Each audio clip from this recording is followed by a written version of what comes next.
गुरु यो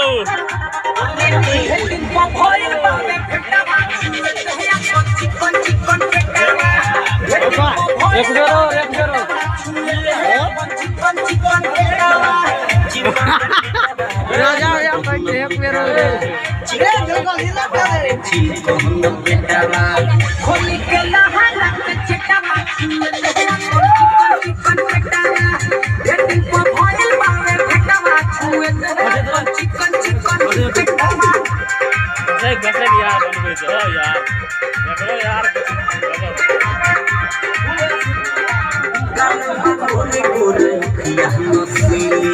कोरोना छोटा सुनो ये रसीली अरे छुए तो नहीं करे जा काल पर गोरे गोरे यहां से कोरोना छोटा सुनो ये रसीली बोले ना ले काटावा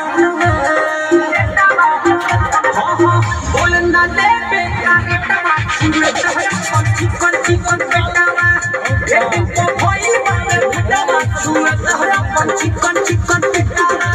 चिकन पेटावा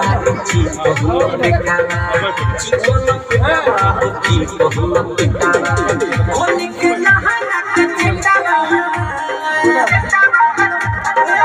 खोली के नहाला के चिट्टावा चिकन पेटावा चिकन पेटावा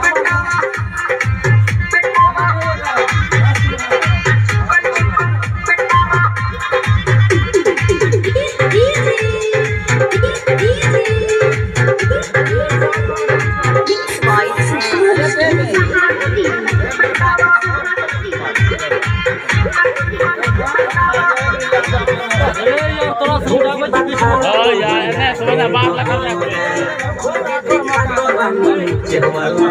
हां एगो कटा लगा आटा साइड कर